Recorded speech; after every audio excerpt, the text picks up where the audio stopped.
TechSabado is brought to you by MSI, the leading brand in high-end gaming. The music source, make your online streaming look and sound professional. Get your Mackie Pro audio gear from the music source. XSplit Broadcaster, a professional live streaming software. And Smart Communications, the Philippines' leading wireless services provider. Check the links on the description to avail our sponsors' products and services.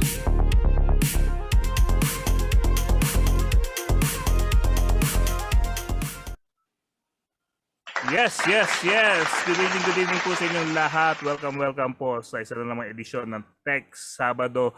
Live na live po. Jing Garcia po ng TechSabado.com and the Manila Times. Ayan po, meron po tayong feed. Tama ba yung tuturo ko? Meron tayong feed sa baba kung ano po nangyayari sa Camanava, Caloocan, Malabon, Navotas, and Valenzuela. Hindi po napapahiya ang ating kandidato kahit saan siya pumunta. Yes! Let's hear her and bring her to the presidency on May 9. Number 10. Okay, good evening again. Siyempre, bagong lahat, no? Hindi tayo pwede magsimula ng ating programa kung hindi natin introduce ang ating favorite co-host since 2015, ang ating paboritong executive managing editor, executive editor ng ng Newsbytes.ph. Walang iba kundi si Atty. Melvin Calimag po ng Newsbytes.ph. Executive Editor, Jing. Oh, sorry.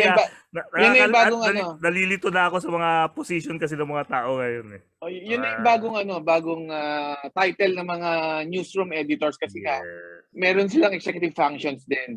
Sa New York Times, sa Washington Post, sa Inquirer, ganyan na. Executive Editor, hindi managing editor.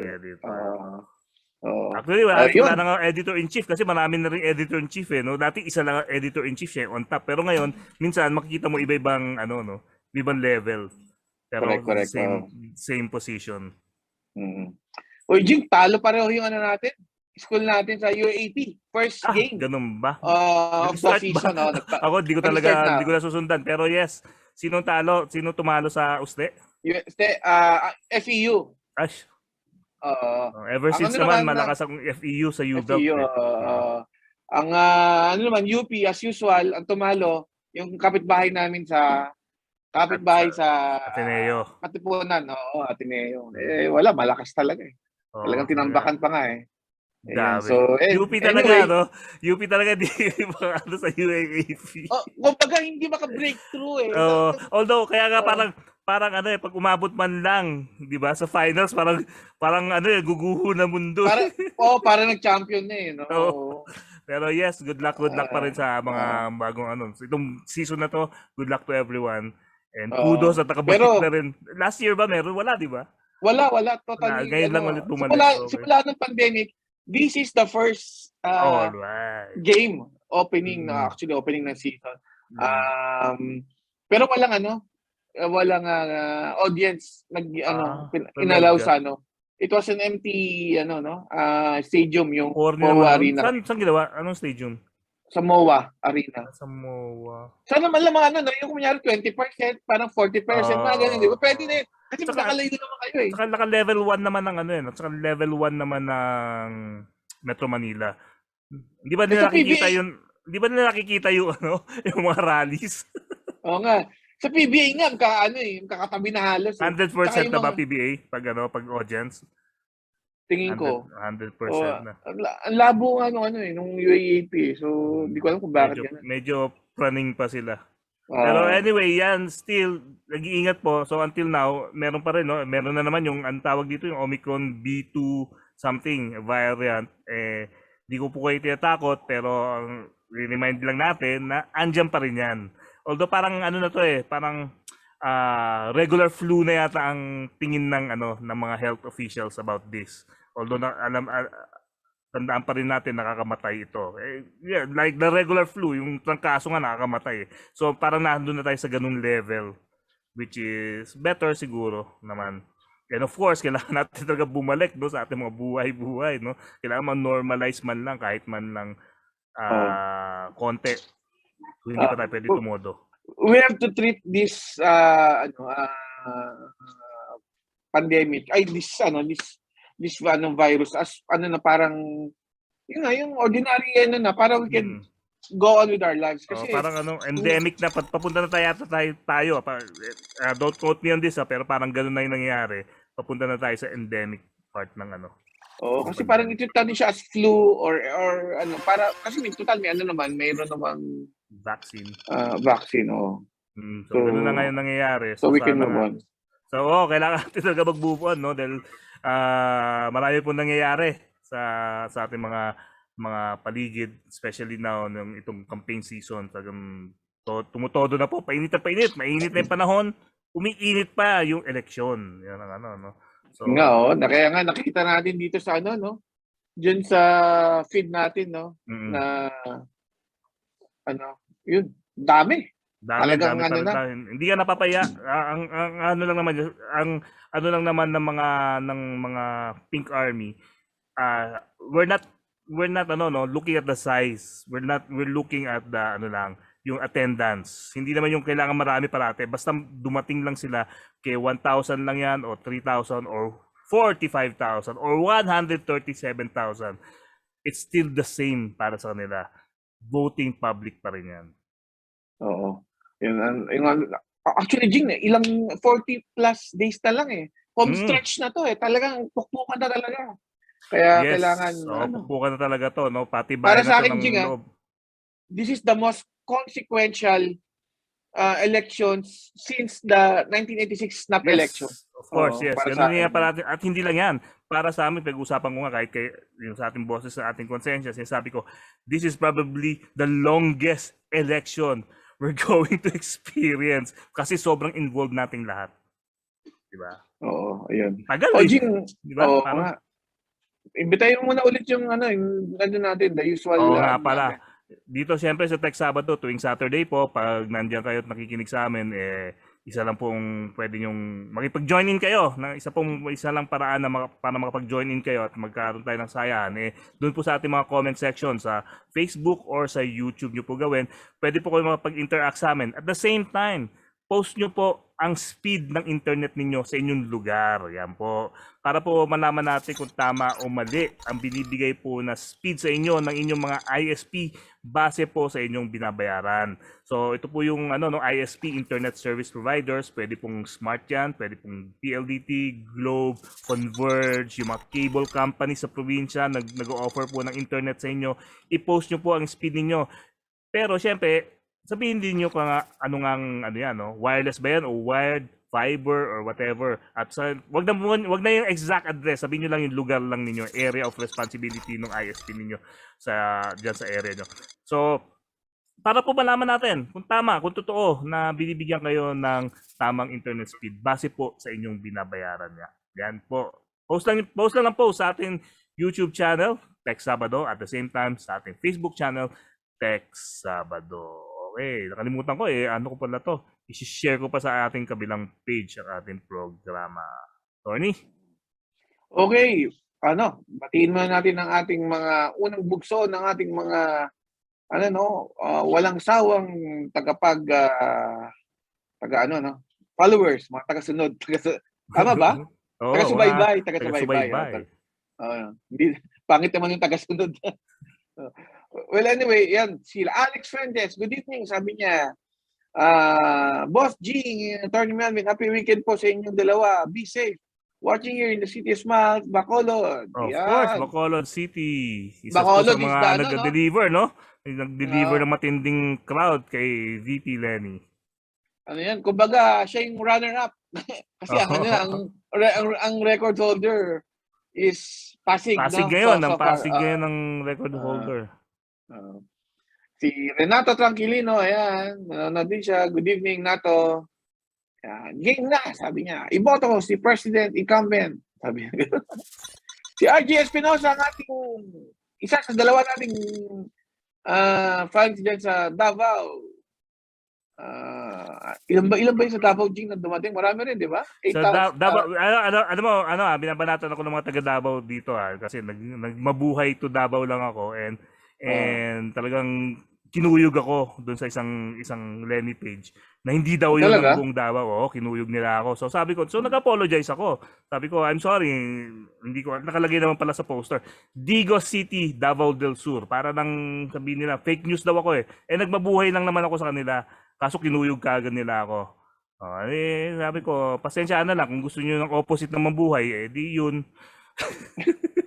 so, so, so, para lang mga 6,000 to 7,000 nga nagpakitang gilas din. Kahit pa, yun nga yung sinasabi namin, no small crowd or big crowd for the Lenny team.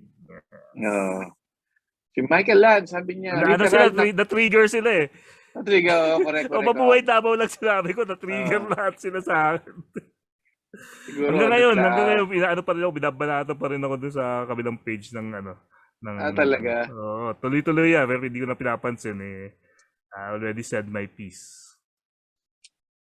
Si Michael Land, sabi niya, literal na kulay rosas ang bukas dahil Leitare, Sunday bukas. Ano ba yung Leitare Sunday? Siguro yung Catholic Church, yung mga pink yung mga vestments na inaano ng mga pare. Ayun, no? Baka mamaya sabihin nilang pinklawan ng simbahan. Oo nga. Magandang gabi, Atty. Melvin and Tito Jing. 17 Mbps pa rin si Michael Lance. Ayan. Patolo.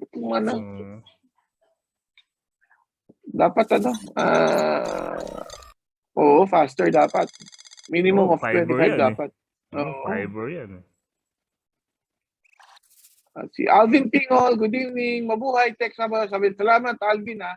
At least ito si Alvin Pingol, tondo. Pero 65 Mbps. Ayun. Si Sirikit Gavino, yan, sa YouTube and sa Facebook, yan. Sabi ni Renato Tranquilizo, oy, may kumakall na aso. Sino ba yun? Oo nga, yung ko. Kasara ko lang yung pinto ko. Sige. Okay. Si Renato Tranquilino, balanse ang tingin ng teknolohiya sa hustisya. Iboto sa Senado, si number 69, Chief Justice. Ito si Renato talaga. Si Christine Hana Gabiola Fausto, ba? May asawa natin si Gab. Ayan, magandang gabi. Binati mo na si Cabo, thank you dun sa dates ha. Grabe, sarap. Tinitipid ko, baka maubos eh. Sarap eh. Oo. At saka pinadala niya ako ng Arabo. Na shaker. Oo. Ayan, Tinitipid isa-isa ko eh. Sa thank you, Cabo ha. Sarap, gabi. Kaya patagal ko. Yung dates. Thank you, Cabo ng Weteng. Pasalubong sa atin. Akalain mo, Jing, hindi natin yung mga naging kaibigan na natin yung mga natin dito eh. Of course, diba? Natin yes. Katuwa. Saya nga. Si Dean Aris Ignacio, sabi niya, start din ng NCAA kanina. Talaga? Sabay pala. Usually 1 week ang pagitan ng mga yan NCAA muna, tapos UAAP. Ngayon pala, nagsabay sila. Si Alan Ahoro, good evening, Jing and attorney, sabi niya ganyan. Friend mo ba ito si Alan Ahoro, Jing? Friend ko yan, mga tropa ko yan sa Sakre, tatawag namin Sakre sa Kamuning. Mga tropa ko yan. Sabi ni Dinaris, 100% Alan and Jury, good evening. Alan and Jury Ahoro. Si 706 PH, si Anton Mon, magandang gabi, sabi niya sa atin, no? Ayan, nasa Singapore ka ba, Alan? Kasi starting April 1, Jing, wala na yatang restrictions and anyone can enter Singapore. Parang talagang yun na nga, talagang tuloy-tuloy na siguro sana to, yung mga itong hybrid na mangyayari, na pwedeng work from home tsaka face-to-face on everything na. May mga invites na nga for events, attorney, di ba? For meron mga media events, pero ako hindi pa ako talaga ready sa ganun. So okay lang. Pero kasi lumalabas lang ako to buy something, pero balik kagad ako ng bahay. Yan. Si Joey Antakisa, magandang gabi mga Lods, sabi niya nga. Joey, QC time. Good evening. Mga tropa mo ba yan sila Joey? Hindi ko siya, fan lang natin dito. Followers na natin, pero taga QC yan. So, Cool guys from Houston. Cool guy, Joey. Si Mel Dominguez, good evening, Mel. Yes, good evening. Good evening, Mel, of course. At saka si Evelyn, Attorney Evelyn Dominguez, good evening also. Si Good Gina evening, Bukaya and Attorney. Josa Matet. Josa Diyos Matet. sa patito. Andiyan sila ngayon. And actually, nandito kami sa Tagaytay ngayon. Di ba? Kasi nga, kanina umaga, nag-ano na naman, nagkaroon ng minor eruption na naman yung Taal. Nandito kasi, iniwan kasi namin dito yung mga kasambahay namin, tsaka yung aso, tsaka yung maingay na aso, tsaka si Caitlyn. So, pinuntahan namin kasi just in case kailangan i-evacuate. So, nagkaroon ng evacuation doon sa baba ng ng caldera, which is Batangas. Talisay, sila naman yung nakatikim na naman sila ng ashfall. Buti dito hindi masyado. Hindi talaga. Hindi masyado, kundi wala naman ano dito sa part namin ng silang nadikit sa Tagaytay. Oo. Yun ang actually tanong ni Anpadman, pumutok na naman daw yung bulkan Taal diyan yun. Kinagot ka na ni Jing. So, ano yung nangyari kanina? Kasi medyo nung 2020 eruption, yung January 2020, talagang tinamaan kami rito. Medyo kami. It was a really bad experience for us. yung eksena na yun, apocalyptic talaga yung dating. Pero hopefully hindi na siya mag-alboroto masyado. At saka hindi naman lumilindol. Yun ang delikado pag lumilindol, nafe-feel mo na galit na galit yung bulkan.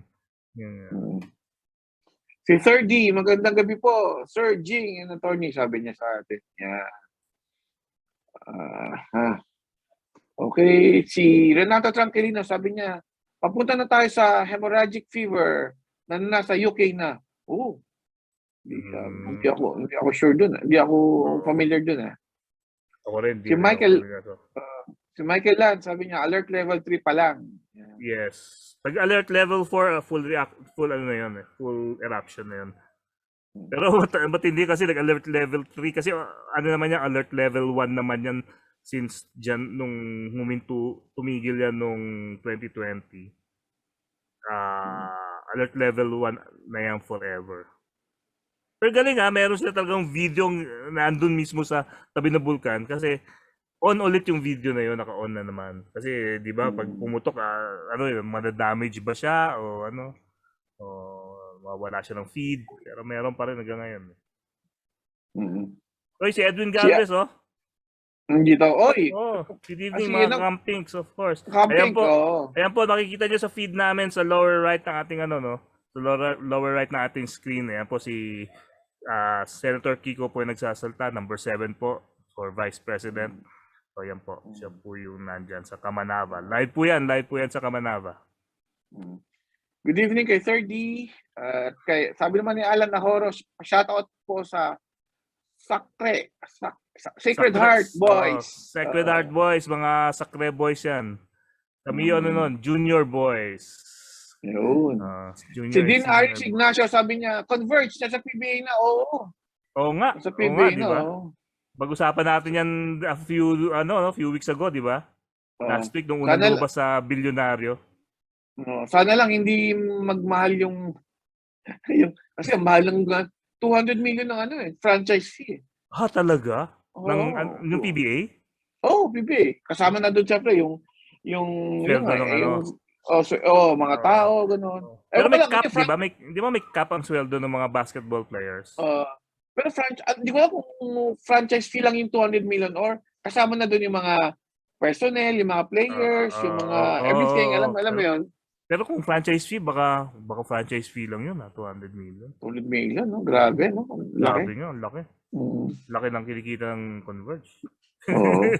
To afford, Naintindihan ko naman yung Alaska dahil times are bad and ganoon naman talaga pag hindi na kumbaga luho na yan ng kumpanya di ba? Di ba? Yung iba kasi ginagamit nila for advertise marketing. Auto-promote. Pero isa yan sa pinaka na bibitawan kasi masyado magastos.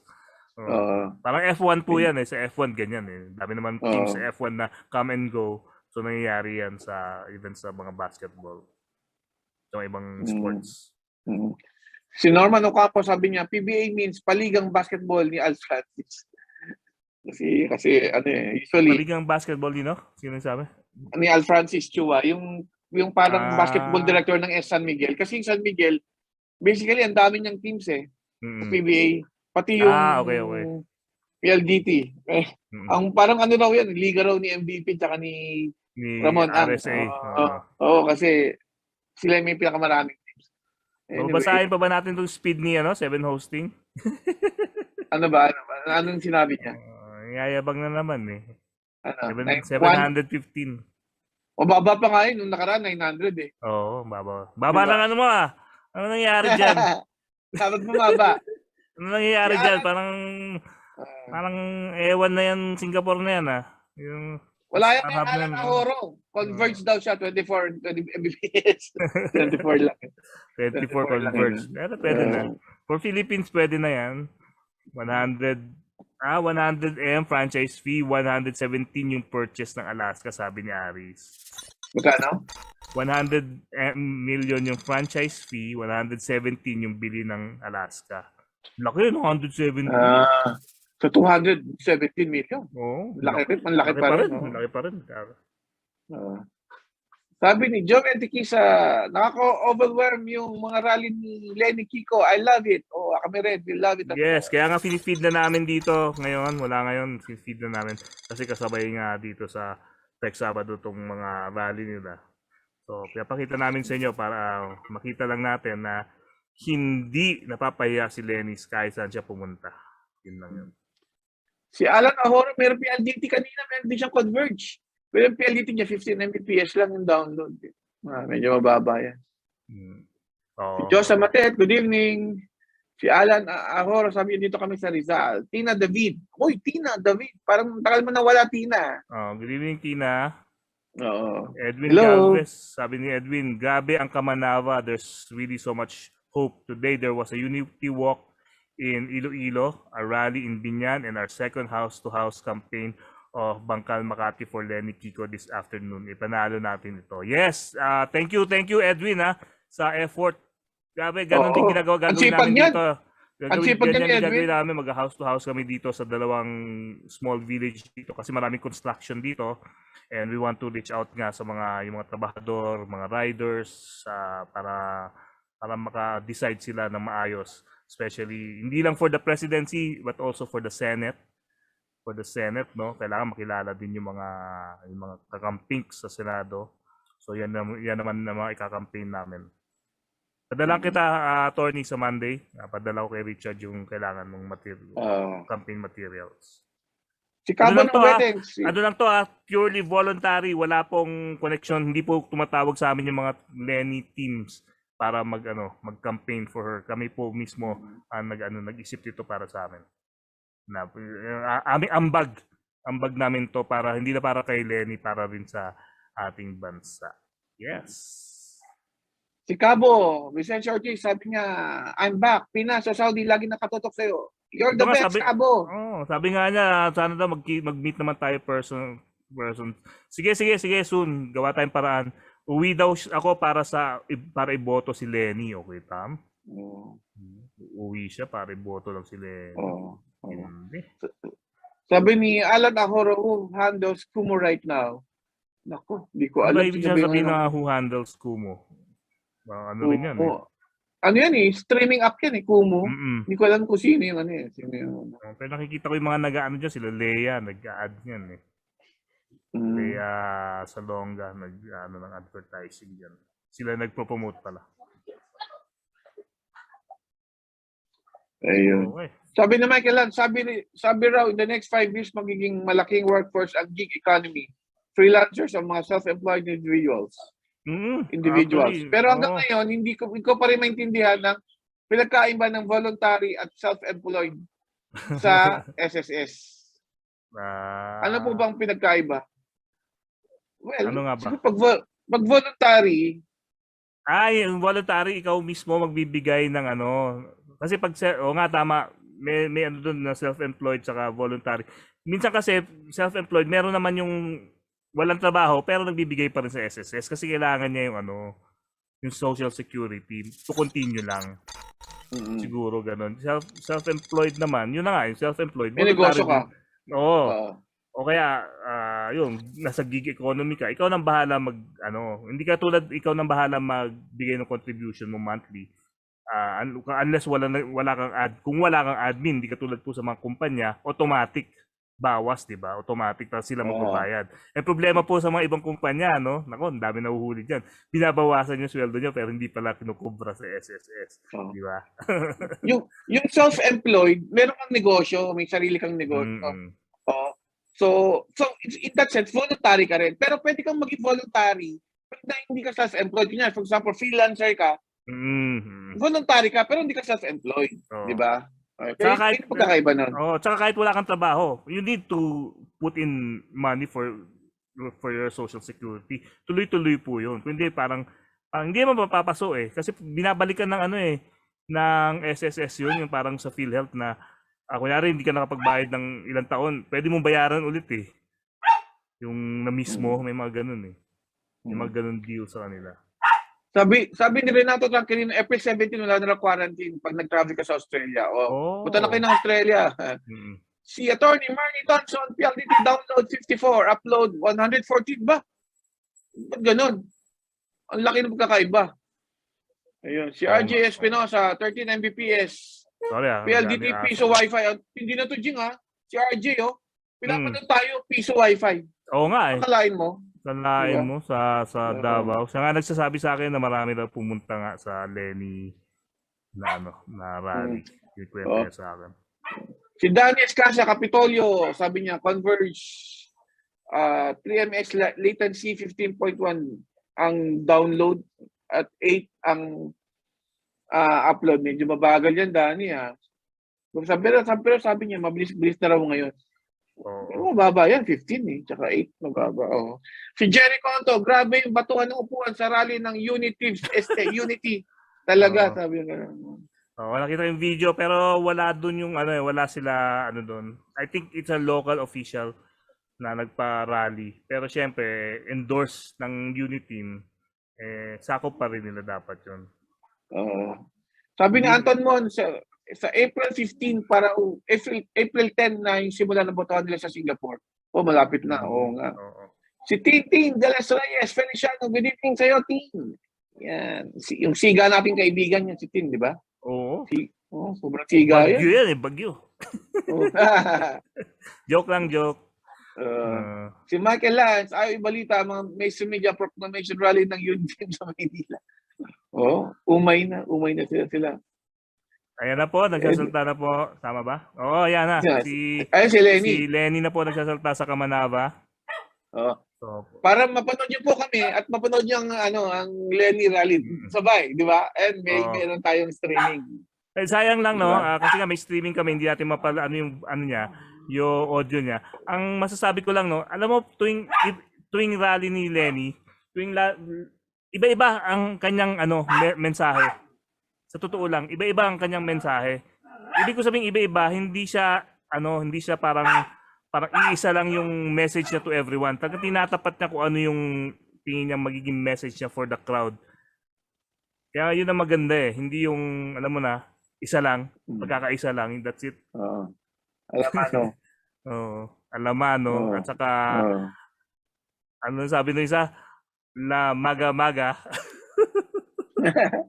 La maga-maga naman yung isa alamano. So, iba-iba yung niya. Kaya na-inspire niya yung mga tao sa kanyang sa kanyang mga messaging. Yan lang masasabi ko. Correct. Okay, maganda tayo. Mag-video break na tayo para may pasok na natin ang ating guest for our continuing celebration of International Women's Month. Okay, surprise ito. Okay. Mag-news break muna tayo. Here are the latest headlines for this week's Tech News Capsule. Realme globally launched 3 additional smartphones in its lineup. This includes the Realme GT2 Pro, along with the Narzo 50 and the Narzo 50A Prime.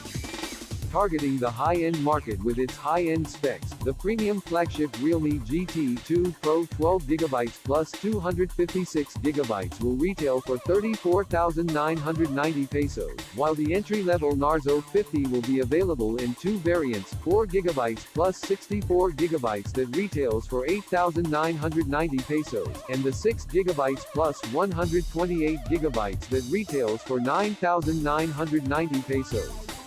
The Narzo 50A Prime will also be available in 4GB plus 64GB and 6GB plus 128GB variants, priced at 7,290 pesos and 7,990 pesos respectively.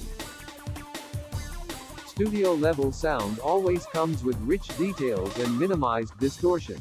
Curated for a lifestyle pursuing state-of-the-art sound technology, Xiaomi Buds 3T Pro sports an innovative combo of hardware and software advances, including a 10mm dual-magnet dynamic driver with sectional DLC coding, as well as support for LHDC 4.0 audio codec.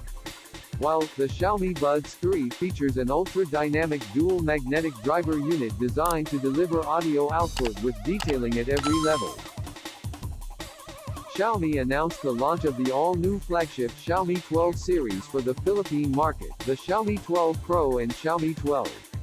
Designed to empower users around the world with a cutting-edge videography studio and entertainment powerhouse, Xiaomi 12 series delivers impressive advancements in Xiaomi's AI algorithm, flagship processing power, and an all-round elevated experience.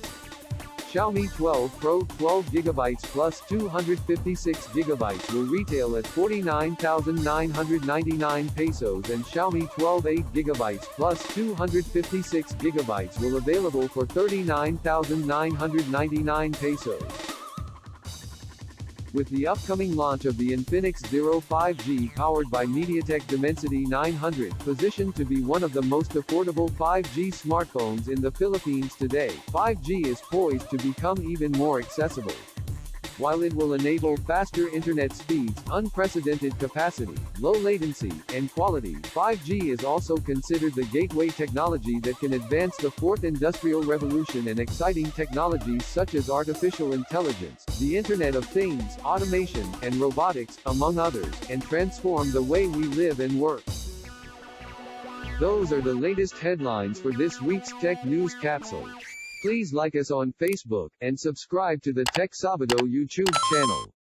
Now back to TechSabado. Okay, we're back dito po sa TechSabado, and hopefully nakipagsabayan po tayo sa programa ng ng nangyayari sa Kamanava, na meron po tayong video feed sa ating lower right ng ating screen para po makita nyo kung gaano po karami po yung mga ina-address ng ating future president. And of course, Jing Garcia po ng TechSabado.com and the Manila Times. And nasa second half na tayo ng ating programa with Atty. Melvin Calimag of Newsbytes.ph. Okay, mayroon akong lamok dito. Nahuli ako ng huli ng lamok.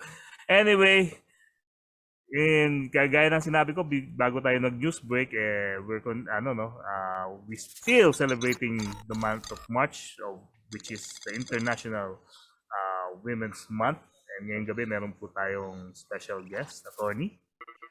Oo. Yun nga, sabi ni Jing, ito last week na ng natin ng celebration ng last Saturday na pala to ng March. Yes, oo. Grabe, ang bilis talaga, no? So, tapos na tayo sa first quarter, in short.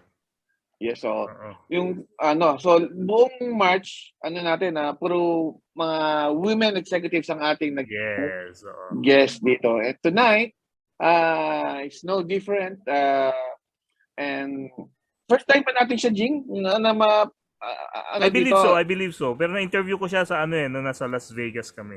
Tama ba? Vegas or sa San Francisco. Social mo naman. Lagi ka naman sa US. Gala mo lang yun para pagkasama tayo doon parate. Ayun. Oo. Okay. Vegas, di ko alala mo Vegas o Frisco eh. Kaya mamaya matatanong natin. Frisco sa Quezon City yun. San Francisco. Okay. Sige. Anyway, itong guest natin is a veteran. Ano pa ba? How do we describe her? battle scarred or one of the most one of the ginagalang nating na executive sa IT industry.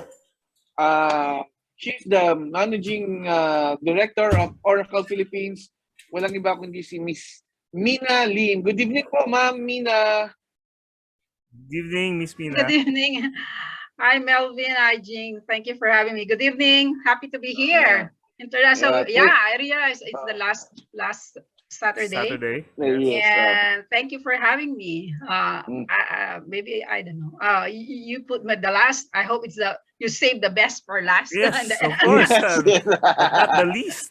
But not the least, yes. But really, I'm happy to be here. International Women's Day, you know how important this is to us and to all the women out there. It's our month. Yeah. Yes. You have you have a very good background. This is actually I wouldn't say standard, but we were given the few backgrounds provided by Oracle in celebration of the Women's Month, So we celebrated. It's a big thing in Oracle, the celebration of International Women's Month. Yes. And there's a International Women's Day in particular. And I think we, as the organization supports diversity, inclusivity, and all that, and we really had a lot of activities in line for this month. So yeah.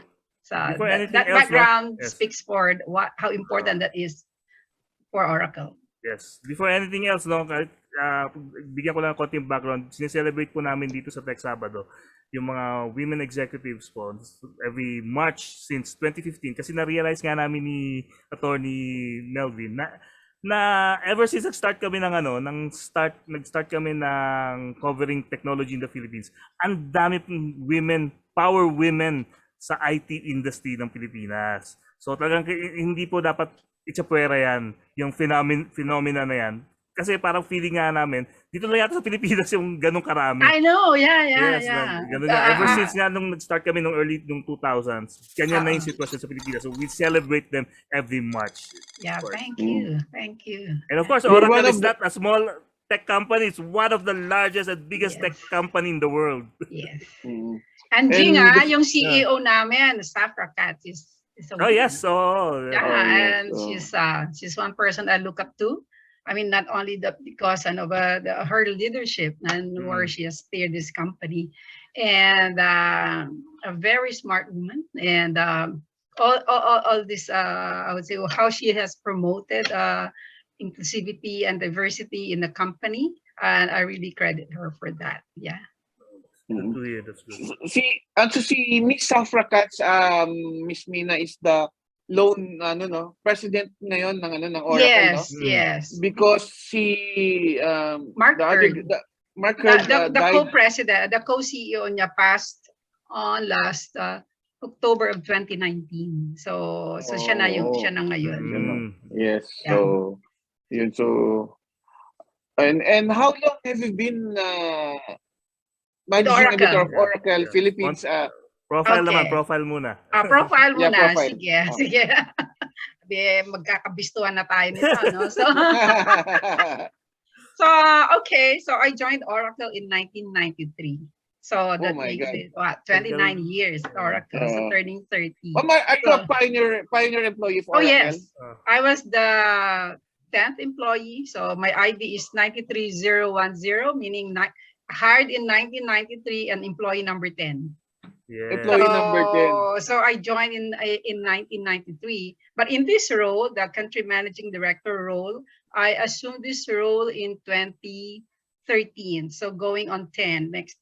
Wow. Yeah, you 10 must years. be the longest managing director. I believe so. Kasi before me, we had like 5 managing directors. And take note, panay lalaki yun. So, naalala ko hindi pa local, parang regional. Yeah, we had two, 3,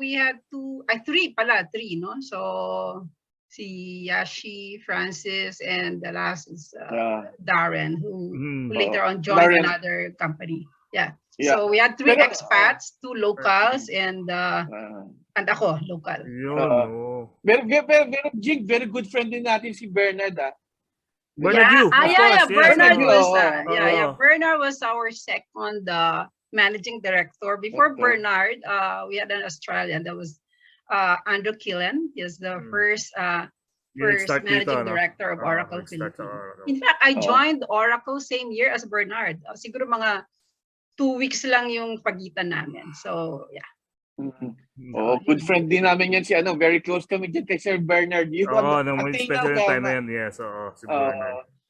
Pero naalala ko yung nakakatuwa, yung nagkaroon tayo ng event, off-site event sa Cebu. Yung nandun si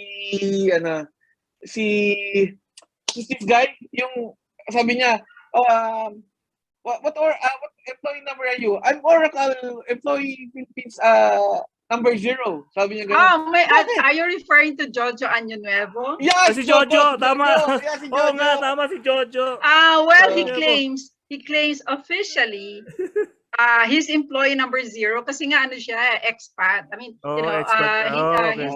he's from the corporate office, no? And then when they started operations in Oracle Philippines, he was one of the two. So Jojo and Andrew Killen. Okay. So, yun. Yun, pala story doon. Yeah, so yun, talagang he claims to be kasi employee number 1, I think you know her.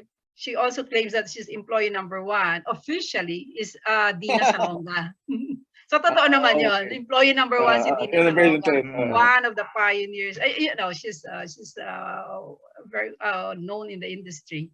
And when I joined Oracle, there were only 3 of us, 3 women in Oracle. So the ratio is medyo hindi pa it's 7 and 3. So there were 10 of us. So but over the years that has improved. I mean, the ratio here at Oracle would be, I would say, 55 in favor of women, 55-45. So okay na kami doon. Sa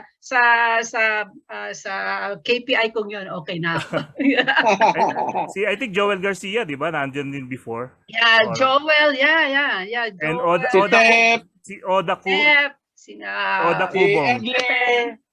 I would say that from Oracle, we produced several IT leaders din, no? Yeah, si Ryan Guadalquiver. Si Ryan, yes. Lisa, si Edler Panilio. Jojo, tsaka si TJ Javier. TJ Javier, SAP. Pepeng Roll yan. So, ang dami naming na-produce na nag-head din ng mga ng IT companies na big IT companies. Big IT companies, yes. Ang dami from Oracle, si Cisco. Sila, Luigi ba? Si Luigi ba? Galing Oracle? Luigi, no. But, there's this guy, I forgot his name. Dami Pero, marami yan from ang dami. So, I'm kind of proud of that. Malita naman kasi industry. Philippines, sa Malita, magkakilala lahat. We produce many talents na when they moved on, they assumed the highest position in these IT companies. Yes. It used to be I don't know kung kilala, but that was probably the role of Jun Halyare. He produced a lot. Bernard came from Unisys under June. So June also produced a lot of IT leaders, no? So what happened then, Miss Mina, nung time mo sa Oracle? Okay, so when before I joined Oracle, I was working for the airline industry. So layo, no. So at that time, from airline to an IT company, I just trusted my mentor there. He said, "Okay, join Oracle." I said, "This is new," and he believes that. In fact, when Jojo interviewed me and said, and I asked him what's so special about Oracle, and then you know how Jojo is so passionate about Oracle. I said, Mina, we can change the world. Okay, so let's change the world. So we can change. Technology can change the world, the way we lead our lives. Okay, then I told, and then we became very good friends. Okay, Jojo, let's change the world. Then I joined Oracle, and I joined Oracle in 1993, and I would say a very good decision, a career decision that I made. I'm very thankful to my mentor. His name Tony Lasala, so he hired me. And when I joined, he said, you know, Mina, his role, he said, of course, the I would say natural progression is for me to follow his, you know, his role then was the, I would say, the CFO, no? So I was hired as a finance manager. By the way, my background is finance. I am a CPA, and then so he hired me. I am a CPA. Then so finance yung start ng career ko. But then again, sa Oracle kasi, so you might be wondering how did I make that, I don't know, that shift from finance to it's, you know, in Oracle, it's a leadership role, and it primarily Oracle is a sales organization. So how did I make that shift, or how did I make that major shift, no, from finance to that role? And I think I was prepared for that, because in Oracle, it's my role as the finance director is not your traditional back office finance, where I consider myself more of a business partner to Bernard, to the managing director.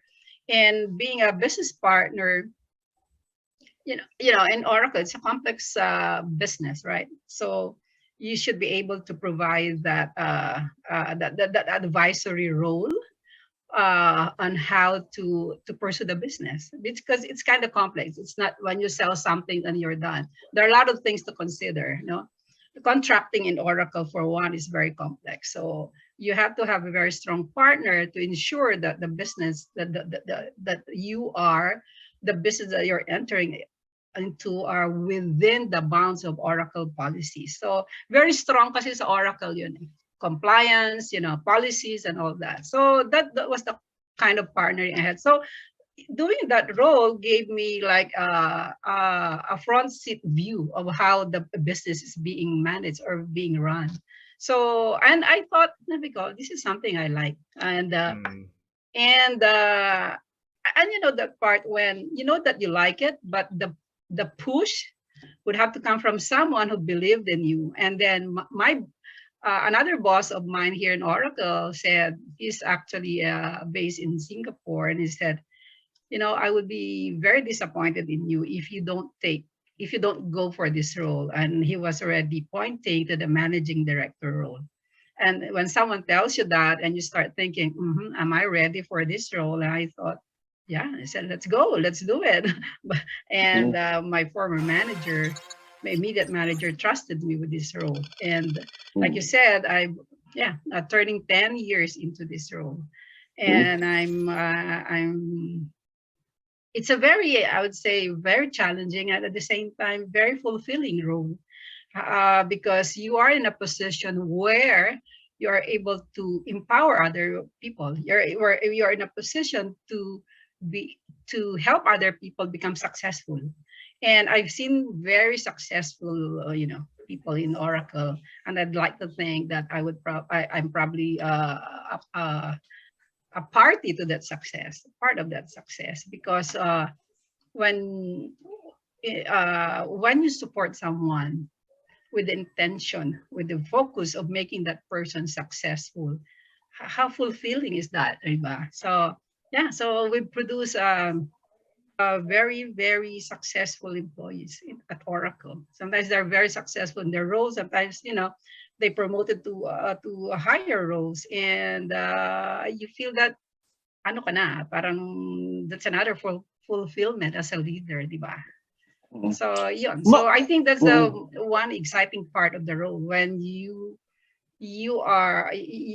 probably played a key role in someone's success. Ma'am, parang usually po may they call that parang tour of duty. Usually mga multinational companies like Oracle, Microsoft, IBM, usually 2 to 3 years lang di ba? Pero sa inyo parang 10 years na sa inyo. How did that happen? I think for the we used to have expats, but not recent. Siguro sa kanila. But maybe you're right, no? So that's testament na testament ng longevity ni ni Miss Mina. dito sa role na to. But you know, how would I put it? In this role kasi, it has to, you have to, how would I put it? You have to do it right. In Oracle, there are no second chances when you quote unquote foul out or screw up. You know, Oracle is big on compliance. So you have to do things in accordance with the Oracle policies. And Oracle is very strict in that. And I never compromise. I never compromise the interest of the company as well as the interest of the customer. So I think that probably accounts for the longevity in this role. I mean, I'd like to think that my partners or customers trust me. We've done, the relationship with customers is also paramount.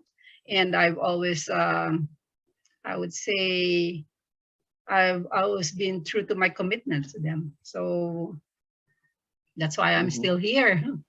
Yeah. Well, Ma'am, how was Oracle Philippines during the pandemic? Okay, so in 20, kailan ba tayo nagsahoga? 20, no? March 15. Yes, Yeah, March 15. March 15, we announced that we will be under lockdown. So everyone was told to work from home. Everyone, 100%. All 5 offices were closed. So, but I would say that how did we operate within those those times na talagang for some maybe difficult, but for us, luckily for us, I think we were prepared for this already. We did this transformation, I think 10 or 20 years ago when we said we will look at all our processes, automate them, make it more efficient so that we can work anywhere, anytime, and still be more, and still be productive and be efficient. And all we needed to do is just pack your things, bring home your laptop, and the first working day, I think 16 na yon, we were up and operating. Ang na lang, trivial na lang yung mga problema, like I need my chair, yung mga ganun. So, they were scheduled, kasi, siguro, I must admit that we were not equipped. Not everyone is equipped with, a chair, ergonomic chair. So we allowed them to retrieve their chairs kasi that would help them. Yun lang ang mga naging problema namin, but we did not have major problems in terms of our operation. So that's how we operated, and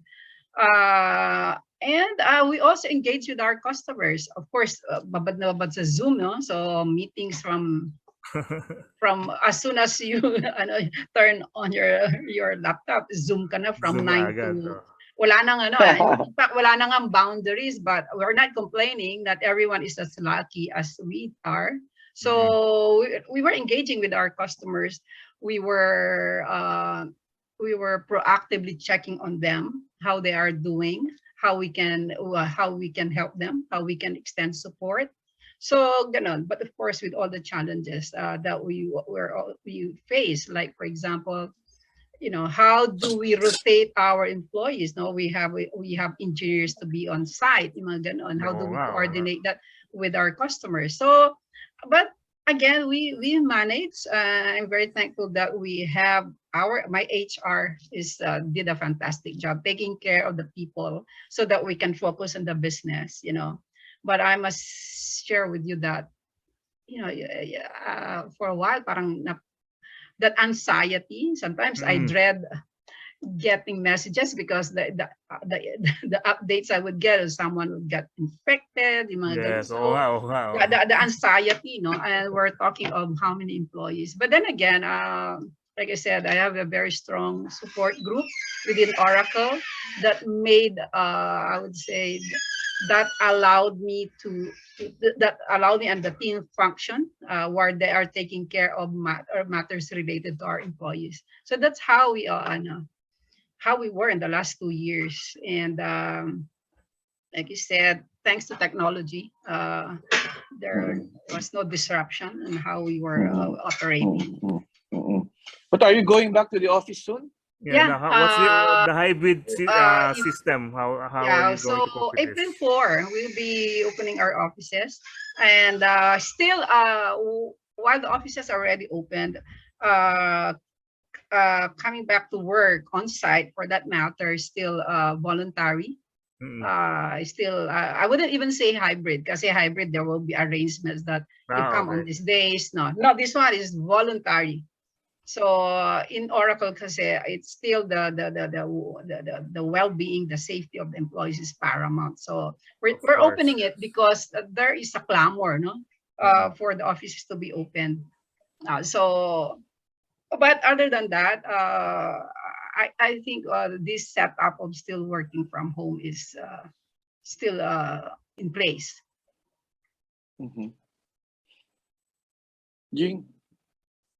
And then, as a woman leader in a tech company, do you see a difference between how you manage people kung against yung mga lalaki or gawin natin tong gender war. Pero what do you see, Miss Mina? Kasi yun na nga, parati namin sinasabi gaya yan sabi namin kanina na ang daming tech companies sa Pilipinas na puro babae ang nag-lead. And yung nga parang it's a phenomena. Umabot na tayo sa ganung point na ako mismo na nagugulat kasi pag pupunta ako, pag na-invite ako abroad, puro lalaki ang nakikita ko. Pero pag ang kasama kong executive from the Philippines, babae lahat. Babae. Well, I think, siguro, maybe we were, for example, sa Oracle, we were probably ahead of our time. I mean, this setup was already there. I mean, it was encouraged, it was there, it was available. Opportunities are available to both. So we were parang, to some probably that's being measured. To Oracle, it comes up very, very naturally. Parang equal opportunities. So and I believe because if you look at our other companies out there, multinational din eh. So that culture, I would like to think, is in place. That's why nasa-surprise ka ba na maraming lady executives sa IT. Kasi there's no denying that when you say technology and IT, parang unang kakagat dyan pagdating sa gender, it's a man's world. Oh, that's in the 90s. Oo, bakit the 90s ganun talaga, di ba? Yes. Tapos tapos siguro nga naisip ko, tapos nababasa ko rin naman na yun na nga para may gender equality mga multinationals. Pero pagdating sa gender equality, napansin ko yung Philippines compliant talaga. Compliant siya. Oo, compliant siya. It's part of the workforce na na ito mga women, they can handle this I believe so. I believe so. I'd like to think so. In fact, sa workplace,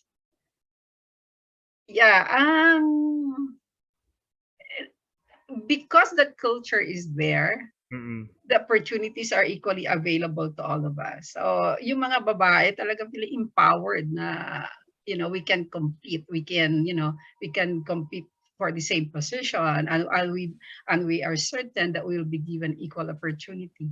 So ganun yun. So we are prepared for this. We were trained for this. We were empowered, we were given all the opportunities to be ready for the next opportunity. And ultimately, the opportunity really is the leadership, no? So yun. So kaya nandito ako ngayon. Yes. Kaya nandiyan din sila sa roles na yan.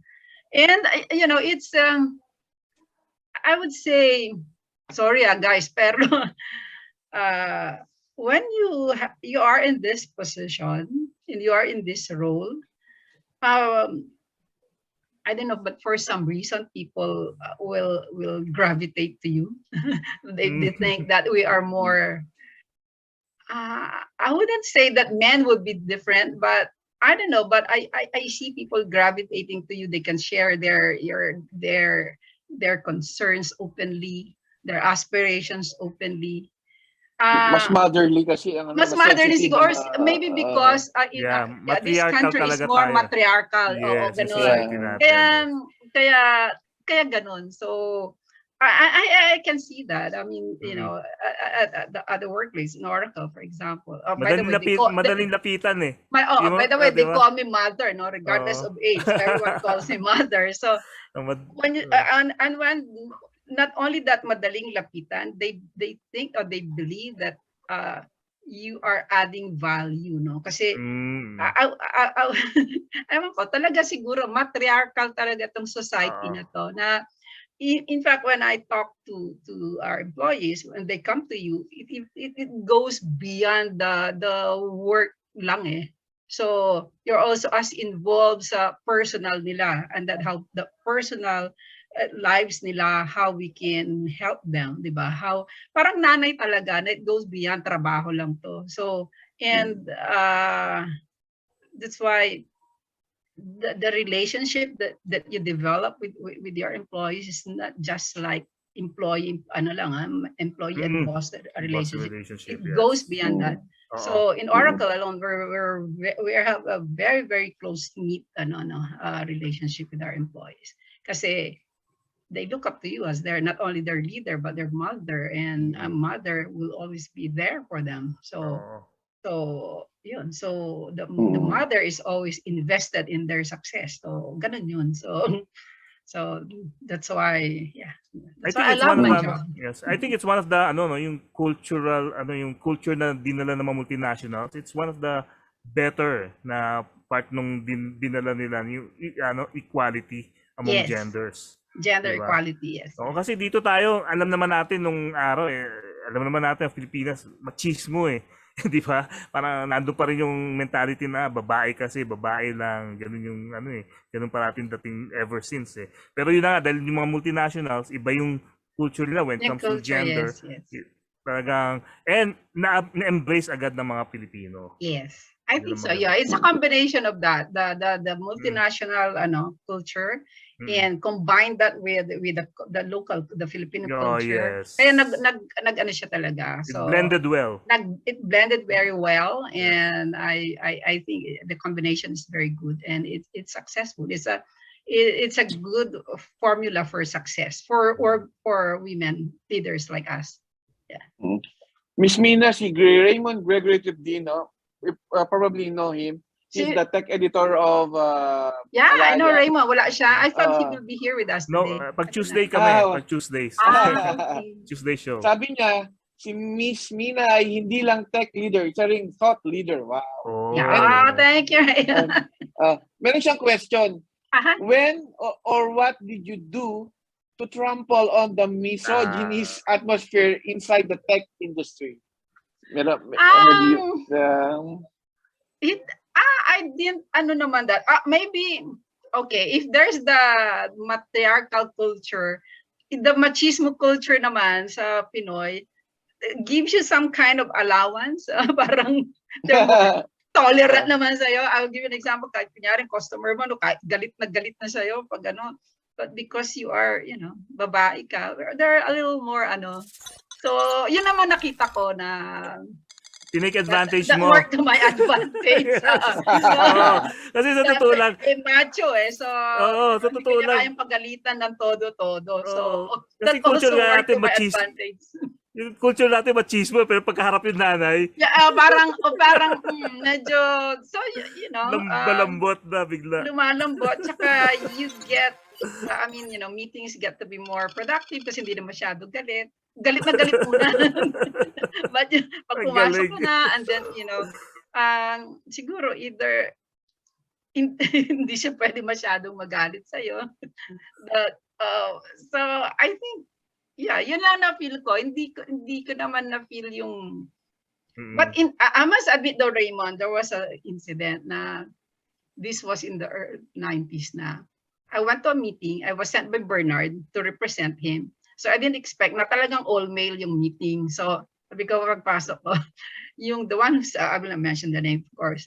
Sabi niya, tingin siya sa akin. Sabi niya, do I know you? Oh, sabi ko, parang okay daw, parang hindi ako welcome dito. Panay. Sabi ko, it's all right. Sabi ko sa niya, I don't know you as well. Parang kailangan ko lang, I really have to be in that, sabi, okay, please take a seat. Parang, okay. So, yan, I think yun lang, hindi ko makakalimutan yun na how I felt na I was not really welcome. Na, parang ganun. Or maybe because they were expecting Bernard and I showed up. Parang, okay. Yes. So, I don't know. But the reaction was really, ako yung, buti na lang, hindi ako nataranta. So, yun lang naman. Otherwise, yung experience ko naman in the IT industry, male-dominated pa siya noon when I started. Yes, 90s. So, male-dominated siya. But, yeah. May comment lang dito, Miss Mina. Parang, I also remember, pag si Bernard, parang ambassador kasi siguro nga, I mean, if the situation is very tense, ikaw yung ipapadala niya. So, it worked naman. So, ayun lang. Sabi, nagdag ni Raymund, the next leader of the Philippines should also be a woman with qualities that are common with Mina. Tough, intelligent, fair, and motherly. Yes. Sabi nga ni Michael Lance sabi nga tinatanungan ni Michael Lance, ibalik ulit natin ba ang kababaihan bilang leader? Panahon na ba daw? Oh, time, di ba? Yeah, I believe so. Yeah, I mean, yeah, go ahead. Yeah. May comment lang dito yung aking high school batchmate, si Arvin de la Cruz, sabi niya, he had the chance daw to work on a project with Oracle, the restaurant systems, Dubai-based ang client. Napaka-seamless na process, well-coordinated from meetings to implementation. And this was during the height of the pandemic, where working on-site was very limited. Oh, yeah, Miriam. Galing. Ayan. Okay, yeah, from Arvin de la Cruz. Yeah, would you believe, there were projects that we started that were implemented 100% remotely. And so we were able to do that. I mean, like I said, it's just unfortunate na na-test lang talaga yung readiness namin to something like this kasi pandemic. But then again, it was put to test and I'm glad that we did this. Parang lahat naman yata na stress test. Oo. So, 2 years na yun, na stress test ang buong, buong country. Actually, yun ang talagang biggest factor transformation in COVID. Actually. Not for anything else. Yeah. I mean, even if you just look at the cloud adoption, it was accelerated because of this. People cannot come to work, cannot be on site, so you have to look for a platform that you can still function. You don't need control over it, diba? Parang ganun. So na-accelerate yan, and we were there for our customers. There were projects that we have to launch in the midst of this pandemic, and we got to go live during the pandemic. And there's a customer who would say, in fact, they performed very well during the pandemic because they found other ways and means how to market their products. Talaga you'll be forced to look for ways. And do or die and you cannot do that. I mean, you can do that with technology. So yun. So I'm happy. I'm ganun, when we did kick off remotely or virtual. So that means two things. We were successful. We went live, but we're still homebound. We're still working from home. So it's both a celebration and at the same time telling you na look, hindi pa rin normal, but we're able to deliver this for you. So happy ako when stories like this, that how we were able to help customers.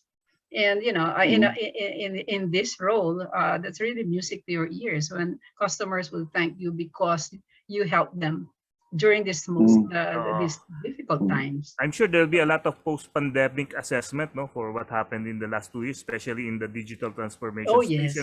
And I'm glad that kahit papaano the Philippines was able to cope. And companies like yours, diba, was able to help a lot. Even yung mga iba ring tech companies at the same time. Yung ano, I'm on this, I would say, you know the story about City of Baguio, di ba? You know, Baguio, number one source of income is tourism. So when this happened, they have to find a ways to still make it safe for tourists to come in with this Visita Baguio application. No? So, and that application was ported sa Oracle Cloud, and we were able to make it go live in a week's time. How fast is that? No, so I mean, you know, when you share the stories, how you were able to help the government, for that matter, LGU, to bounce back. You know, it's really, yeah, it's really very, gives you some kind of fulfillment that you were able to help. Miss Mina, may additional questions si Raymund Tribdino. I also heard comments that Oracle was hiring people only via video stream or Zoom, and there are global executives or managers who have only met via online meeting. Oh yes, yes. So, totoo ba daw? Yeah, we were interviewing, we were making offers. In fact, we made a lot of job offers. No, hindi kami nag-slow down. So we were making, because like I said, everything is automated na, no? So we can make offers right away, and of course the applicant can just accept it and all that. So, and we were onboarding. In fact, how many onboarding sessions I did, and this is the thing that I love doing now. I like to do the onboarding myself on day one, because sharing your experience, and trying to inspire them to aspire for I would say opportunities within Oracle. So I would offer myself probably as the best testament that you can, that even this role is up for grabs. I mean, you just have to really aspire for that role, and it is possible. That's why I never miss this onboarding, because it's an opportunity for me to meet the new hires. It's an opportunity for me to share my story, and it's an opportunity for them to see that pwede talaga that in Oracle we can achieve we can achieve this kind of success. So that's why I don't miss onboarding sessions. I love doing that. Miss Mina, you're now you said approaching 10 years as managing director of Oracle Philippines. What do you think are yung parang highlights of your, although hindi pa tapos of course, pero so far, what do you think is your parang crowning achievement, so to speak? Crowning achievement, okay, we can probably categorize it in two or three parts. So my personal, the achievement in Oracle, and achievement with customers. No? So some customers probably would not want to be quoted now, but the achievement that we, in my term, where we launched very important, I would say, not products. Let me correct that. Where together with the customer, we were able to complete a very important project that is now helping them achieve their vision. So, like I said, I cannot quote them, but I know that I partnered with them, and I will always treasure that text here when the customer thanked me for that, for the kind of partnership and that we achieve over time. No? So that's one. When you make your customer successful, when you know that you're solving their problems, when you know that you're part of that your solution solve their efficiency problems, and you know that they are contributing to their profitability. So this is probably your crowning glory in sa aspect na yon. Sa Oracle naman, sa internal, I would say that during my term, we elevated where we are, yung ranking namin within the ASEAN. No? And the region is recognizing the importance of the Philippine business. So that kind of, so yeah, it gives me a lot of pride that under my watch we're able to elevate where we are. We're able to make this the operations of Oracle Philippines important to the region, right?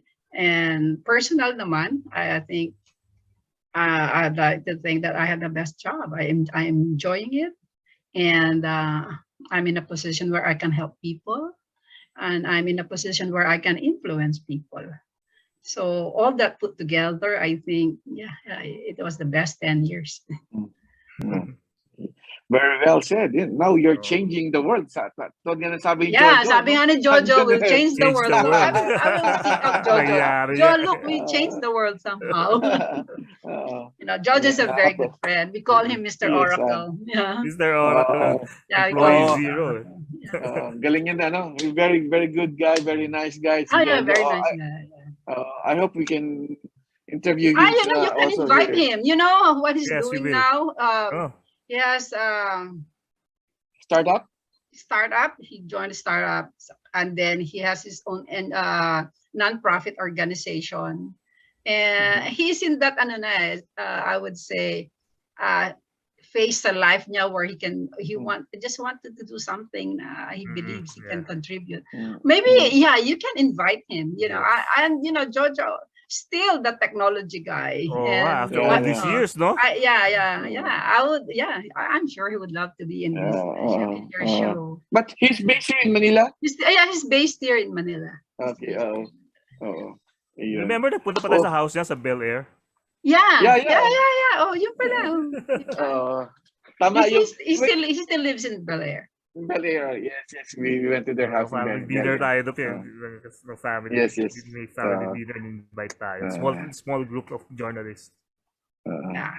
Anyway, Anyway, so Yes, okay. parang bilis no. So bilisan pala yun, no. Papakuha na natin si Miss Mina, and we would like to thank her for gracing our show tonight. Gracing our show, and we wish you the best in your continuing tenure as managing director of Oracle Philippines, the longest so far, 10 years. And siguro, Jing, bibigyan natin yung floor kay Yes, Miss Mina. Meron ba siya sasabihin? Oh, okay. I'd like to thank you for having me and month of March pa, no? So this is really very significant.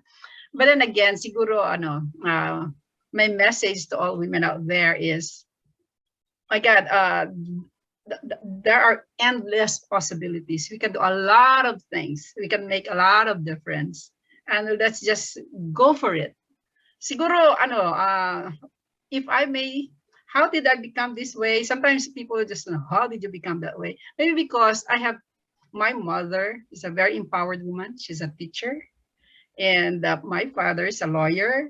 And he always pushed me. I mean, sabi niya, kaya mo yan. So that's why at a very young age, parang there's nothing that you cannot do. Alam mo yun, I was very independent. And so that's when I entered the corporate world. I know exactly where I will land. Sometimes people, I turn them off. Sometimes parang sabi ko, I want to be in your position. And sometimes, yeah, like I said, maybe at one point, I think I turned off burnout and I said, I want your role. Sorry. No, but it's not like I want this role right away. But I say it's an aspiration. So, and sometimes I get into trouble because I'm very, very vocal with what I want to do.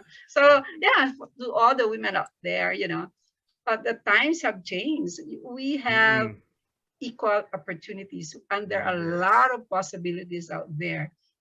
So I encourage you to just look within yourself and ask, what more can I do? Ganun lang yun. So yeah, and you'll be happy. I mean, you'll find your place you'll find yourself in a very good place where you can achieve many things. Again, yeah, that's my message to you guys. So kayong dalawa lang pala yung sabi nga ni Raymund Tribdino, tama, Miss Mina, women can do a lot of things. like be the president of this once great nation and bring it to greatness again. Yes. Ayun. Okay, thank you, Miss Okay. Mina. Okay, thank Yes, you. Thank you thank for you, thank having me. I enjoyed it. Yeah. Yes, thank you. Okay, Have a great mabuhay ang weekend. kababaihan. Yes, mabuhay. Oo. Mabuhay. That caps off our Women's Month celebration, Jing, no? And what a way to Yes, celebrate it, with a no? bang pa rin. With a bang. Thank you guys. Very Bye. empowered woman like Miss Mila. Thank you very much, Mina Thank Lim. you, Mina good Lim, night. Thank you. Managing Mabuhay Director of tayong Oracle lahat. Philippines. Okay, Thank you. bye. Bye-bye. Okay, mag video news break muna kami. Babalik po ang Tech Sabado. Maikli lang to. Thank you. And to Miss Mina, and break muna.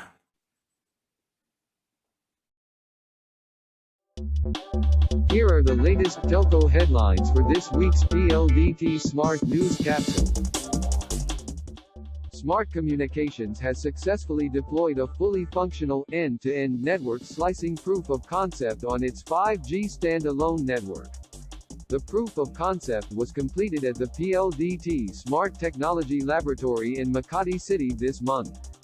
This development is the latest milestone in PLDT and Smart's foray into network slicing over the last 2 years.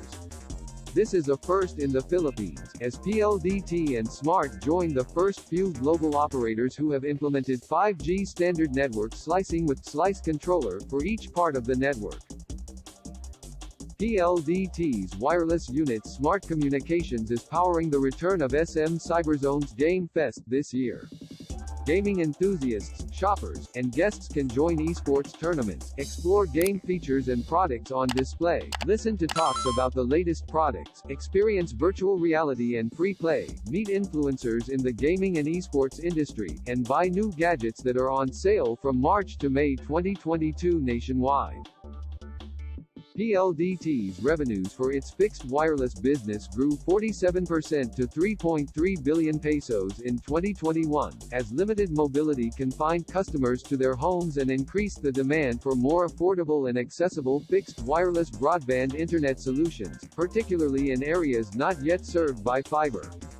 PLDT's wireless unit Smart Communications also launched its Smart Bro Rocket SIM in the third quarter of 2021, driving mobile broadband's growth in the second half of the year. As of year-end 2021, Smart's fixed wireless subscriber base reached approximately 1 million subscribers. Those are the latest telco headlines for this week's PLDT Smart News Capsule. Please like us on Facebook, and subscribe to the TechSabado YouTube channel. Now back to TechSabado. Okay, we're back sa Tech Sabado na last 10 minutes. Maraming salamat kay Miss Mina Lim, Managing Director ng Oracle Philippines. Oracle po is one of the largest and one of the first actually, na big tech kung tawagin yan, na kasabayan na kagad ng Microsoft yan, saka ng mga at marami pang iba nung time na yun, ng mga HP, Compaq nung back in the 80s. Nawala na nga ibang kumpanya, pero buhay na buhay pa rin ng Oracle. Anyway, basahin ko lang yung ating hindi man unofficial, pero parang ang tawag dito poll? Yung ating poll na hindi naman survey. Anyway, that's our poll for tonight po. Yung mga gumagamit po ng mga internet service providers po, alam ko naman yung mga viewers natin nag-vote sila kung ano yung mga ginagamit nila. So again, nangibabaw pa rin ng PLDT Smart with 63%, Globe 5%, and Converge 11%. Yung others po 21%, kasama na po dyan siguro mga cable companies and everyone else. So ano pa rin, marami pa rin gumagamit ng PLDT Smart saka for their internet access. Tony? Oo. Batiin lang natin yung mga mga ibang mga nag-comment at nakikisala sa unang-una dyan si Kakamping Mary Jane Senit, classmate ko ng high school yan. Nanonood siya. Si Marvin Labalan. Sabi niya, Daska cable. Sa Dasma to. 32 Mbps daw siya pa. Not bad, ha? Yung Daska. Cavite, no? Oy, si JDL, ang ating idol na si JDL, diyan sa Negros City ba siya?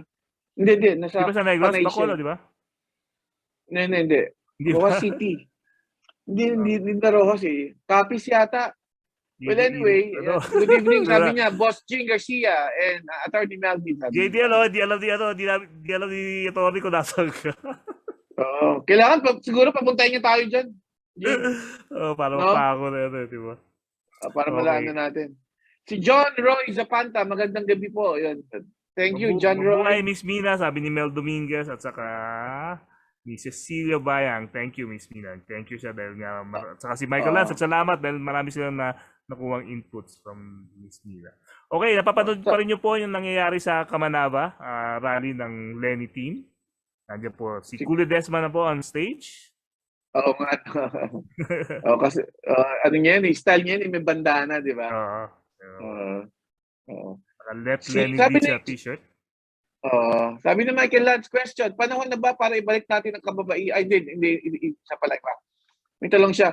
Dapat ba pilitin lahat ng tatrabaho sa BPO at call center na magtrabaho ulit sa opisina?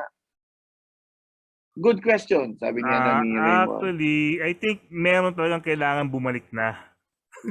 Kasi may mga may mga certain may mga certain employees na kailangan mag face to face. Pero ewan ko lang kung paano yan i-resolve ng mga kumpanya. Kasi ang sabi ng gobyerno dyan, Jing, if you are in the eco zone, located sa eco zone, and you are enjoying fiscal tax incentives, kailangan nandun ka. Kasi nga, kaya ka nga nasa eco zone eh. Yung pala okay. Yun. Karamihan ng BPO, eco zone. Eco zone.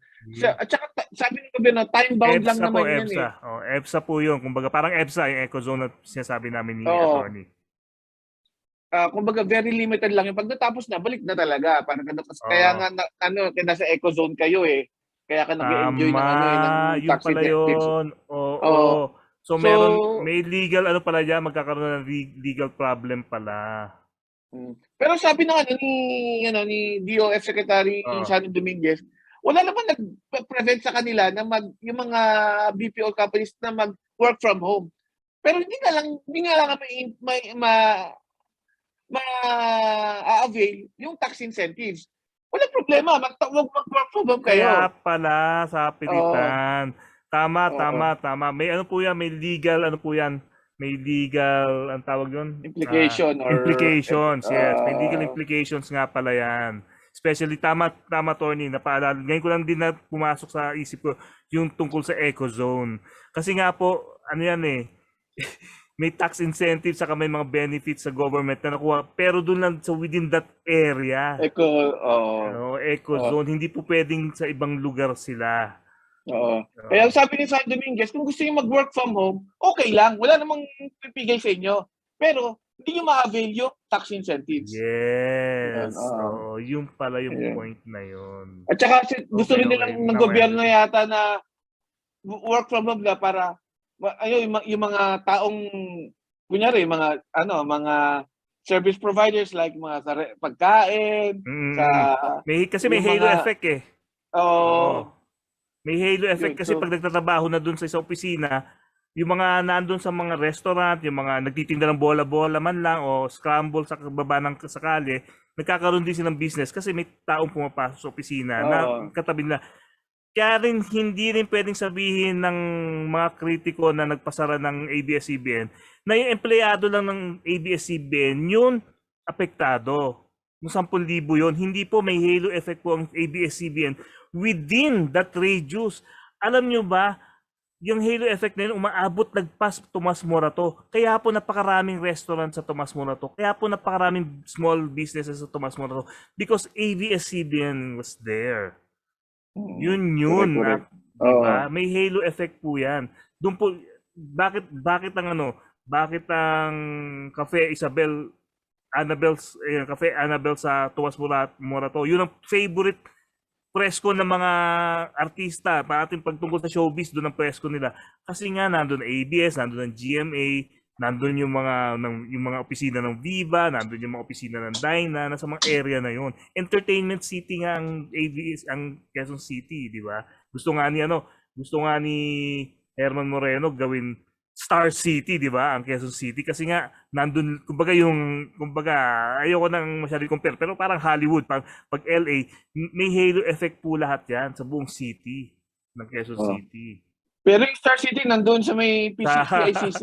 yung amusement center. Pero gusto kasi nga ni Herman Moreno, parang yung Quezon City as bansagan na Star City siya. Dahil nga, nandun lahat ng mga studios, nandun ng mga television stations, mga malalaki. Ganon din yun. Ganon din nga yung pagpasok ng opisina, katulad ng BGC or Makati Avenue, Ayala Avenue, tsaka Paseo, nandun po. Pag nandun na po yung mga empleyado, yung mga restaurant po sa baba, yung mga fast food center, yung mga convenience store na nagbukas to cater for them, babalik sa business, magkakaroon ulit sila ng business. For now po, mahina po lahat sila. Especially nung lockdown, wala pong customer. So karamihan sa kanila sarado. 'Di ba? Maraming sarado ng mga yun doon mismo kasi okay lang kung nasa loob ka ng mall. Ang problema nung panahon ng foot traffic sa mall, halos zero din, 'di ba? Sarado din, especially Ayala. Nakita ko yung Ayala. Yung mga lahat ng restaurant sa beyond ground floor, wala, sarado lahat, 'di ba? Kasi hanggang ground floor lang yung mga tao hindi yung maakyat. Dahil nga, ano lang ba gagawin niya sa ground floor? Pupunta lang ng Mercury Drug, pupunta lang ng grocery, that's it. Nung panahon po ng lockdown. Wala pong gustong kumain sa labas, wala pong gustong manood ng sine, dahil wala naman sine. Walang gustong bumili sa mga kiosk, ng mga hotdog, mga kung ano-ano man. Walang gustong bumili sa Tiangge, di ba? So, kasi nga, wala Jing, wala tayong oras. Paalam na tayo. Dami na natin sinabi. Pero anyway, yun na nga. So, sana nga magbalik na ng normal, no? Ito na yun. Ito na po yung the new abnormal na tatawagin. So, abnormal pa rin yung sitwasyon natin. Pero unti-unti na bumabalik. Tapos magkakaroon pa tayo ng election. And hopefully, no, mapasaya tayo nitong post-election season after May 9. Sana matalo si Lenny at magtatapos na tayo para mapapanood sila ng live streaming. May mga banda pa tutugtog. I think Ben and Ben di pa tumutugtog. So panoorin niyo po. Ayan po. Punta lang po kayo doon sa live stream. Meron naman po sa sa Facebook. Okay, maraming salamat, Attorney. Okay, salamat po sa lahat ng mga salo sa aming balitaktakan for tonight, and of course kay Miss Mina Lim ng Oracle Philippines. Thank you for guesting. And kita po ulit tayo next week. Jing! Okay, Jing Garcia po ng TechSabado.com and the Manila Times. Huwag niyo pong kalimutan, Sunday Business and IT sa Sunday Times, sa Manila Times. Yan po, ang banner story po natin is about the possibilities po ng 5G. And of course, yun tungkol po sa cybersecurity as a business imperative po. Yan. Tapos, like at follow nyo po ang aming mga social media pages, facebook.com/TechSabado, saka facebook.com/Newsbytes.ph. Nasa Twitter din po kami at TechSabado, saka at Newsbytes.ph. Huwag nyo kong kalimutan, kami po ni Raymund Tribdino pag Martes, today is Tuesday, 8 p.m. din po. And of course, sa mga nanonood ng aming channels sa YouTube at saka sa Facebook, like and subscribe lang po, plus share. Yan po ang gagawin lang natin sa ating mga nanonood sa amin dito ngayon. Maraming salamat, PLDT Smart Group Corporate Communications Team na sa kanilang walang humpay na pagsuporta sa mga online shows tulad po ng Tech Sabado at saka Today is Tuesday. Thank you, MSI Philippines, VSTECS para po sa pagsuporta sa TechSabado.com, Maki para po sa audio equipment namin sa TechSabado and Today's Tuesday, mabibili po sa themusicsourseph.com. And of course, tandaan, hindi lahat ng nasa internet ay totoo. Pangalagaan nyo po ang inyong mga data at private personal information na baka po magamit sa cybercrime dahil po sa identity theft. Kayo po ang first line of defense. Huwag nyo na po i-access sa ibang tao, ibang kumpanya o ibang software. Pangalagaan nyo po yan. Keep in mind, if you don't stand for something, you'll fall for anything. And it's time to stand for Lenny Robredo. Respetuhin po natin ang karapatang pantao. Dito na po nagtatapos sa Tech Sabado. Don't forget, today's Tuesday sa Martes kasama si Raymund, Tribdino. Hope to interact with you again on Facebook and YouTube this Tuesday. And of course, next Saturday sa Tech Sabado.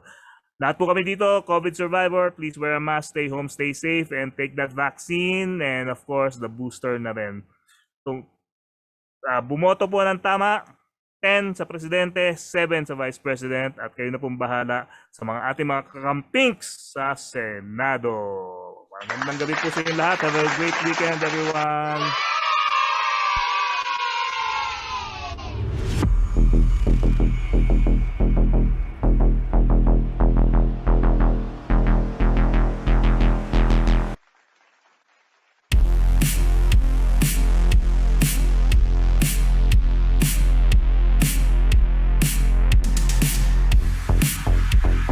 TechSabado is brought to you by MSI, the leading brand in high-end gaming. The music source, make your online streaming look and sound professional. Get your Mackie Pro audio gear from the music source.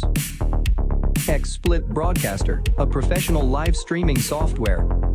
And Smart Communications, the Philippines' leading wireless services provider. Check the links on the description to avail our sponsors' products and services.